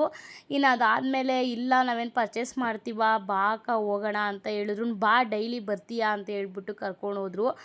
ಒಂದು ಯಾರು ಕೂಡ ತಗೊಳ್ಳಿಲ್ಲ. ಸೀರೆ ಎಲ್ಲ ಚೆನ್ನಾಗೇ ಇತ್ತು, ಬಟ್ ಒಂದೊಂದು ಕಾಸ್ಟ್ಲಿ ಅನ್ನಿಸ್ತು, ಒಂದೊಂದು ವರ್ತ್ ಅನ್ನಿಸ್ತು. ಸೊ ನನಗೇನೋ ನಾವೇನು ತೊಗೊಳೋದಕ್ಕೆ ಹೋಗಿರಲಿಲ್ಲ, ಆ ಬಜೆಟಲ್ಲಿ ಕೂಡ ಇವಾಗ ಇರಲಿಲ್ಲ ಸದ್ಯಕ್ಕೆ. ನಮ್ಮದೇನೋ ಪ್ಲ್ಯಾನ್ ಬೇರೆಯೇ ಇದೆ, ನೋಡೋಣ. ಒಂದೂವರೆ ತಿಂಗಳು 2 ತಿಂಗಳು ನಾನೇನೋ ಬೇರೆ ಅಂದ್ಕೊಂಡಿದ್ದೀನಿ. ಸೊ ಅವಾಗ ನೋಡೋಣ. ಈಗ ಸದ್ಯಕ್ಕೆ ಯಾವುದು ಬೇಡ ಬಾರಕ ಅಂತ ಹೇಳ್ಬಿಟ್ಟು ಬಂದಿದ್ದಾಯಿತು. ಸೊ ಇನ್ನು ಸ್ಯಾರೀಸು ಇದೆಲ್ಲ ಪ್ಯೂರ್ ಇತ್ತು. ಎಲ್ಲ ರೈಟ್ ನೋಡಿದ್ರೆ 13, 12, 11, 10 ಈ ಥರ ಇತ್ತು. ಇನ್ನು ಮಾಮೂಲಿ ಕ್ರೇಪ್ ಕೂಡ ಇತ್ತು, ಪ್ಯೂರ್ ಕ್ರೇಪು. ಆಮೇಲೆ ಸೆಮಿ ಸಿಲ್ಕ್ ಕೂಡ ಇತ್ತು, ಟಿಶ್ಯೂ ಥರ. ಅದು ಬಂದು ಲ್ಯಾವೆಂಡರ್ ಕಲರ್ ಇತ್ತು. ಸೊ ನನ್ನ ಮೈದನ ಮದುವೆಯಲ್ಲಿ ನಾನು 11:15 12 ಏನೋ ಕೊಟ್ಟು ತೊಗೊಂಡಿದ್ದೆ ಆ ಸ್ಯಾರಿನ. ಸೊ ನಾನು ಸ್ಯಾರಿದು ಒಂದು ವಿಡಿಯೋ ಮಾಡಬೇಕು ಅನ್ಕೋತಾ ಇದ್ದೀನಿ. ನನ್ನ ಹತ್ರ ಇರೋ ರೇಷ್ಮೆ ಸ್ಯಾರಿ ಕಲೆಕ್ಷನ್ಸ್ದು ಒಂದು ವಿಡಿಯೋ ಮಾಡಬೇಕು ಅನ್ಕೋತಾ ಇದ್ದೀನಿ. ಇಷ್ಟರಲ್ಲೇ ಮಾಡ್ತೀನಿ. ಸೊ ಅದನ್ನು ಕೂಡ ಇನ್ನೂ ಆ ಥರದ್ದು ಸೇಮ್ ಅದೇ ಥರ ಒಂದು ಸ್ಯಾರಿ ಸಿಕ್ತು ನನಗೆ. ಇವಾಗ ನೋಡ್ತಾ ಇದ್ದೀರಾ ಅಲ್ವಾ, ಇದೆ ಲ್ಯಾವೆಂಡರು. ಈ ಥರ ಸೇಮ್ ಸ್ಯಾರಿ ನನ್ನ ಹತ್ರ ಇದೆ. 1000 ಅದೆಷ್ಟೋ ಹೇಳಿದ್ರು, ಸೊ ಮರ್ತೋಗ್ಬಿಟ್ಟಿದೆ. ಆ ಸೀರೆನ ತೊಗೊಂಬಂದಿದ್ದಿದ್ರೆ ನಾನು ನನ್ನ ಮಗಳಿಗೆ ಲಂಗ ಬ್ಲೌಸು 1-2 ಜೊತೆ ಚೆನ್ನಾಗಿ ಒಳ್ಳೊಳ್ಳೆ ಡಿಸೈನ್ ವೇರ್ ಥರ ಎಲ್ಲ ಹೊಲಿಸ್ಬೋದಿತ್ತು. ಅವಳಿಗೆ ಟ್ರೆಡಿಷನಲ್ ಆಗೇ ಹೊಲಿಸ್ಬೋದಿತ್ತು 2 ಡಿಸೈನ್ ಕೊಟ್ಟು. ಇವಾಗ ಯಾವ್ಯಾವ ಥರನೋ ಲಂಗ ಬ್ಲೌಸ್ ಡಿಸೈನ್ಸ್ ಎಲ್ಲ ಒಳ್ಳೊಳ್ಳೆ ಡಿಸೈನ್ಸ್ ಬಂದಿದೆ. ಸೊ ಆ ರೀತಿ ಹೊಲಿಸ್ಬೋದಿತ್ತು. ಸೊ ನನಗದು ಐಡಿಯಾ ಬರಲಿಲ್ಲ ಆವಾಗ. ಸೊ ಆಚೆ ಬರ್ತಾ ಇರೋ ಟೈಮಲ್ಲಿ ಅಕ್ಕ ಆ ಥರ ಹೇಳಿದ್ರು, ಅದನ್ನು ತೊಗೊಂಡಿದ್ದಿದ್ರೆ ಮಗುಗೆ ಬಟ್ಟೆ ಹೊಲಿಸ್ಬೋದಿತ್ತ ಅಂತ. ಆವಾಗ ಅಯ್ಯೋ ಇನ್ನೇನು ವಾಪಸ್ ಒಳಗಡೆ ಹೋಗೋದು, ನೋಡೋಣ ನೆಕ್ಸ್ಟ್ ಟೈಮು ಯಾವಾಗಾದರೂ ಈ ಥರ ಎಲ್ಲಾದರೂ ಸೇಲ್ ಆಗ್ತಾಗ ನೋಡೋಣ ಬಾರಕ ಆತಗೆ ಅಂದ್ಬಿಟ್ಟು ಬಂದಿದ್ದಾಯಿತು. ಇನ್ನೂ ಒಳಗಡೆ ಸ್ಯಾರಿ ಕಲೆಕ್ಷನ್ಸ್ ಎಲ್ಲ ನೋಡಿಕೊಂಡು ಹೊರಗಡೆ ಬರ್ತಾ ಇದ್ದಂಗೆ ಎಲ್ಲ ನೋಡಿದ್ವಿ, ಬಟ್ ಬಜೆಟು ತುಂಬ ಅನ್ನಿಸ್ತು. ಸೆಮಿ ಸಿಲ್ಕ್ ಒಂದೇ ವರ್ತ್ ಅನಿಸಿದ್ದು, ಬಿಟ್ಟರೆ ಪ್ಯೂರ್ ಅಂತೂ ಸಿಕ್ಕಾಬಟ್ಟೆ ಕಾಸ್ಟ್ಲಿ ಇತ್ತು. ಏನಕ್ಕಂದರೆ ನನಗೆ ಒಂದು ಸ್ಯಾರಿ ತೋರಿಸಿದ್ರೆ ಇಷ್ಟೇ ರೈಟು ಅಂತ ಹೇಳ್ಬಿಡ್ತೀನಿ. ಏನಕ್ಕಂದರೆ ನಾನು ಸ್ಯಾರಿ ಶಾಪಲ್ಲೇ ಕೆಲಸ ಮಾಡ್ತಿದ್ದಿದ್ದು ನಾವು. ಅದು ಅಲ್ಲದೇ ಇವಾಗ ಇವ್ರುಗಳಿಗೆಲ್ಲ ಸ್ಯಾರಿ ಅಂಗಡಿಲಿ ಕೆಲಸ ಮಾಡ್ತಿದ್ದವ್ರಿಗೆಲ್ಲ ನಾನು ಇವಾಗ ಇವ್ರ ಪರಿಚಯ ಇದ್ದಾರಲ್ಲ ಈ ಅಕ್ಕ, ಇವರೆಲ್ಲ ಒಂದೊಂದು ಸೆಕ್ಷನು, ಇವರು ಕ್ರೇಪು, ಇವರು ಸೆಮಿ ಕಂಚಿ, ಸೊ ಇವರು ಫ್ಯಾನ್ಸಿ, ಇವರು ಪ್ಯೂರ್ ಸಿಲ್ಕು, ಈ ರೀತಿ ಡಿವೈಡ್ ಇರುತ್ತೆ. ಸೊ ಈ ಥರದ್ರಲ್ಲಿ ನಾನು ವರ್ಕ್ ಮಾಡ್ತಾ ಇರಲಿಲ್ಲ. ನನ್ನದೇ ಕೆಲಸ ಸ್ಯಾರಿ ಶಾಪಲ್ಲಿ ಬೇರೆ ಇತ್ತು. ಎಲ್ಲದಕ್ಕೂ ಪ್ರೈಸ್ ಆಗ್ತಿದ್ದೋಳು ನಾನೇ. ಸೊ ಆವಾಗ ನನಗೆ ಎಲ್ಲ ಪ್ರತಿಯೊಂದು ರಿಯಲ್ ಪ್ರೈಸು ಮತ್ತು ಇವ್ರು ಹಾಕ್ತಿದ್ದದ್ದು ಪ್ರೈಸು, ಪ್ರತಿಯೊಂದು ಪ್ರೈಸು ಕೂಡ ನನಗೆ ಗೊತ್ತು. ಅದಕ್ಕೋಸ್ಕರ ನನಗೆ ಯಾವುದೇ ಒಂದು ಸ್ಯಾರಿ ತೋರಿಸ್ಬಿಟ್ರು ಹೇಳ್ಬಿಡ್ತೀನಿ. ಅದರಲ್ಲಿ ನನಗೆ ಆವಾಗಲೇ ಹೇಳ್ದಂಗೆ ಬೆಸ್ಟ್ ಅನಿಸಿದ್ದು ಅಂದರೆ ನನಗೆ ಸೆಮಿ ಸಿಲ್ಕ್ ಒಂದೇ, ಬಿಟ್ಟರೆ ಇನ್ನು ಮಿಕ್ಕಿದ ಪ್ಯೂರ್ ಅಂತೂ ಸಿಕ್ಕಾಬಟ್ಟೆ ಕಾಸ್ಟ್ಲಿ ಇತ್ತು. ನನಗೇನೋ ವರ್ತ್ ಅಂತ ಅನ್ನಿಸ್ತಿಲ್ಲ. ಸೆಮಿ ಸಿಲ್ಕ್ ನಿಜವಾಗ್ಲೂ ವರ್ತ್ ಅನ್ನಿಸ್ತು. ಇಲ್ಲಿ ಬ್ಯಾಂಗ್ಳೂರಲ್ಲಿರೋದಕ್ಕಿಂತ ಡಬಲ್ ರೇಟೇ ಕಮ್ಮಿ ಇತ್ತು ಅಂತ ಹೇಳ್ಬೋದು. ಇಲ್ಲಿ 2000 ಇದ್ದರೆ ಅಲ್ಲಿ 1000 ಆ ಥರ. ಸೊ ಅದು ವರ್ತ್ ಅಂತ ಅನ್ನಿಸ್ತು ಅಂತ ಹೇಳ್ಬೋದು. ಇನ್ನು ಹೊರಗಡೆ ಬಂದರೂ ಕೂಡ ಚಿಕ್ಕದಾಗಿ ಇಲ್ಲಿ ಬ್ಯಾಂಗ್ಳೂರಲ್ಲಿ ಆಲ್ಮೋಸ್ಟ್ ಎಲ್ಲರೂ ನೋಡಿರ್ತೀರ, ಹೊರಗಡೆ ಮಾಲ್ ಹೊರಗಡೆ ಎಲ್ಲರೂ ಇಟ್ಕೊಂಡಿರ್ತಾರಲ್ವ. ಸೊ ಆ ರೀತಿ ಇಟ್ಕೊಂಡಿದ್ರು, ಚೆನ್ನಾಗಿತ್ತು ಒಂಥರ. ಬಟ್ ನಾವು ಏನೂ ಪರ್ಚೇಸ್ ಮಾಡಲಿಲ್ಲ. ಹಂಗೂ ಏನೂ ಮಾಡಲಿಲ್ಲ, ಬಂದುಬಿಟ್ವಿ. ಆಮೇಲೆ ಅನ್ನಿಸ್ತಾ ಇತ್ತು ಏನಾದರೂ ಒಂದು ತೊಗೋಬೇಕಿತ್ತಲ್ವ ನೆನಪಿಗೆ. ಹಿಂಗೆ ನಾನು ದೊಡ್ಡಬಳ್ಳಾಪುರ ಹೋಗಿದ್ದೆ, ಹಿಂಗೆ ತೊಗೊಂಬಂದಿದ್ದೆ ಅಂತ ಒಂದು ಮೆಮೊರಿ ಇರ್ತಿತ್ತಲ್ವ, ಏನಾದರೂ ತರಬೇಕಿತ್ತಲ್ವ ಅಂತ ಆಮೇಲೆ ನಾನು ಚಿಂತೆ ಮಾಡ್ತಿದ್ದೆ. ಸೊ ಎಲ್ಲ ಆದಮೇಲೆ ಚಿಂತೆ ಮಾಡಿ ಏನೂ ಪ್ರಯೋಜನ ಇಲ್ಲ. ಇನ್ನು ಇದು ಬಂದು ಗೋಬಿದು ಏನೋ ಮಸಾಲ ಅಂತೆ. ಸೊ ಅವರು ರೆಡಿ ಮಾಡಿ ಅಲ್ಲಿ ಇಟ್ಟಿದ್ರು. ಒಂದೊಂದು ಪೀಸ್ ಹಂಗೆ ಚಿಕ್ಕ ಪೀಸ್ ಹಾಕಿ ಇಟ್ಟಿದ್ರು. ತೆಗೆದು ಬಾಯಿಗೆ ಹಾಕ್ಕೊಂಡು ತಿಂದ್ವಿ. ನಿಜವಾಗ್ಲೂ ಟೇಸ್ಟ್ ಮಾತ್ರ ಸೂಪರಾಗಿತ್ತು. ಗೋಬಿ ಮಸಾಲ ಪೌಡರ್ ಅಂತೆ. ಸೊ ಮಾಮೂಲಿ ಗೋಬಿನ ಕಟ್ ಮಾಡಿಕೊಂಡು ನಾವೇನೇನೋ ಹಾಕ್ತೀವಲ್ವ ಅದಕ್ಕೆ, ಅದ್ರ ಬದಲು ಕಾರ್ನ್ಫ್ಲೋರು, ಚಿಲ್ಲಿ, ಶುಂಠಿ ಬೆಳ್ಳುಳ್ಳಿ ಪೇಸ್ಟು ಈ ಥರ ಎಲ್ಲ ಹಾಕ್ತೀವಲ್ವ. ಸೊ ಅದ್ರ ಬದಲು ಡೈರೆಕ್ಟ್ ಈ ಪೌಡರ್ ಹಾಕ್ಬಿಟ್ಟು, ಈಗ ಮಾಮೂಲಿ ನಾವು ಕಬಾಬ್ ಪೌಡರ್ನ ಕಲಿಸ್ಬಿಟ್ಟು ಕಬಾಬ್ ಫ್ರೈ ಮಾಡ್ಕೊಳ್ಳಲ್ವ, ಆ ರೀತಿಯಾಗಿ ಡೈರೆಕ್ಟ್ ಹಾಕ್ಬಿಟ್ಟು ಮಾಡ್ಕೊಳ್ಳೋದು ಅಂತ ಹೇಳಿದ್ರು. ಸೊ ನನಗೇನದು ಟೇಸ್ಟ್ ಚೆನ್ನಾಗಿತ್ತು, ತೊಗೊಳಂಗಿದ್ರೆ ತೊಗೋ ಅಂದರು, ಇಲ್ಲ ಬೇಡ ಅಂತ ಹೇಳ್ಬಿಟ್ಟು ಬಂದಿದ್ದಾಯಿತು. ಹಂಗೂ ಒಂದು ಸಲ ಅನಿಸ್ತಾ ಇತ್ತು, ಎಷ್ಟು ನೋಡಿದ್ರು ಹೆಣ್ಮಕ್ಳಿಗೆ ಸಾಕಾಗಲ್ಲ, ಎಷ್ಟಿದ್ರೂ ಸಾಕಾಗಲ್ಲ. ಸೊ ಹಂಗೂ ಒಂದು ಬ್ಯಾಂಗಲ್ಸು ಒಂದು ಮೆಮೊರಿಗೆ ತೊಗೊಳ್ಳೋಣ ಅಂದ್ಕೊಂಡೆ. ಯಾಕೋ ಬೇಡ ಅನ್ನಿಸ್ತು. ಮತ್ತೆ ಎರಡೆರಡು ಮನಸ್ಸು ಒಂಥರ, ಅಯ್ಯೋ ಬೇಡ ಬಿಡು ಅಂತ ಹೇಳ್ಬಿಟ್ಟು, ಮನೇಲಿದೆ ಬಿದ್ದಿದೆ ಅಲ್ವಾ, ಆದರೂ ಒಂದು ಮೆಮೊರಿ ಅಲ್ವಾ ಅಂತ ಒಂದು ಕಡೆ, ಅಯ್ಯೋ ಬೇಡ ಅಂತ ಹೇಳ್ಬಿಟ್ಟು ಏನಂದರೆ ಏನು ಪರ್ಚೇಸ್ ಮಾಡಲಿಲ್ಲ.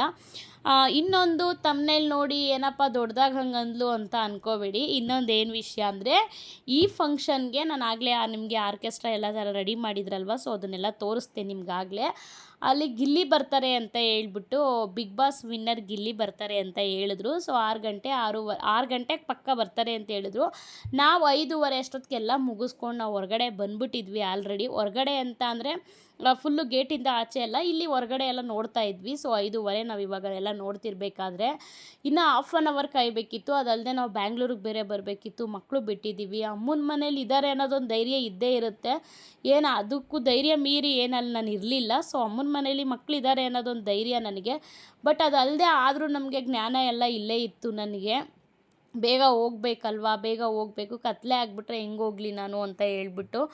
ಸೊ ಅದಕ್ಕೇ ನಡಿಯಕ್ಕ ಹೋಗೋಣ ಅಂದ್ಬಿಟ್ಟು ಇದು ಮಾಡ್ತಿದ್ದೆ. 6 ಗಂಟೆ ತನಕ ವೆಯ್ಟ್ ಮಾಡೋಣ ಅಂತ ಹಂಗೂ ಮಾತಾಡ್ತಿದ್ವಿ. ಒಂದು ಅರ್ಧ ಗಂಟೆ ಅಲ್ವಾ ಅಂತ ಹೇಳ್ಬಿಟ್ಟು, ಇನ್ನು ಬ್ಯಾಂಗ್ಳೂರ್ಗೆ ಹೋಗಬೇಕು, ಟೈಮ್ ಆಗುತ್ತೆ ಅಂತ ಹೇಳ್ಬಿಟ್ಟು ಬಂದಿದ್ದಾಯಿತು. ಗಿಲ್ಲಿನೂ ನೋಡಲಿಲ್ಲ, ಏನು ನೋಡಲಿಲ್ಲ. ಇದ್ದಿದ್ದರೆ ಅದು ಒಂದು ವಿಡಿಯೋ ಸಿಕ್ತಿತ್ತು ನನಗೆ ಅಂತ ಅನಿಸುತ್ತೆ. ಸೊ 6:30 ಮೇಲೆ ಬಂದಿದ್ದಾರೆ. ನಾವು ಆಲ್ರೆಡಿ ಆವಾಗ ಅವ್ರ ಅಮ್ಮನ ಮನೆಗೆ ಹೋಗಿ ಸ್ವಲ್ಪ ಫ್ರೆಶ್ ಅಪ್ ಆಗಿ ಒಂದು 6:30, 6:45, 7 ಗಂಟೆ ಹಂಗೆ ಬಿಟ್ವಿ. ಆವಾಗ ಗಿಲ್ಲಿ ಬಂದ ಅಂತ ಅನಿಸುತ್ತೆ. ಮತ್ತು ಅಲ್ಲಿ ಒಂದು 2-3 ಜನ ಹೋದ್ರು ನೋಡೋದಕ್ಕೆ. ನಮ್ಮ ಜೊತೇಲಿ ಬಂದವರೇ ಮತ್ತೆ ಆವಾಗ ಹೋದರು. ಆವಾಗ ಅಂದ್ಕೊಂಡ್ವಿ ಬಂದ್ರೇನೋ ಅಂತ ಹೇಳ್ಬಿಟ್ಟು. ಅದು ಸ್ವಲ್ಪ ದೂರ ಇತ್ತು, ನಡ್ಕೊಂಡು ವಾಕ್ ಮಾಡ್ಕೊಂಡು ಹೋಗಿದ್ದು, ವಾಕಬಲ್ ಡಿಸ್ಟೆನ್ಸ್ನೇ. ಸೊ ಇನ್ನು ನಮಗೆ ಟೈಮ್ ಆಗುತ್ತೆ, ಸೊ ಬೇಡ ಅಂತ ಹೇಳ್ಬಿಟ್ಟು ನಾವು ವಾಪಸ್ ಬಂದಿದ್ದಾಯಿತು. ಇನ್ನು ಹೋಗಲಿಲ್ಲ ಅಲ್ಲಿಗೆ. ಇದಿಷ್ಟೇ, ಇನ್ನೇನು ಕಾರಣಕ್ಕೂ ನಾನು ದೊಡ್ಡಬಳ್ಳಾಪುರಕ್ಕೆ ಹೋಗಿದ್ದಲ್ಲ. ಸೊ ಒಂದು ಪೂಜೆ ಇತ್ತು, ಫಂಕ್ಷನ್ ಇತ್ತು. ಸೊ ಬಾ ಅಂತ ಹೇಳ್ಬಿಟ್ಟು ಅಕ್ಕ ಕರ್ಕೊಂಡು ಹೋಗಿದ್ರು.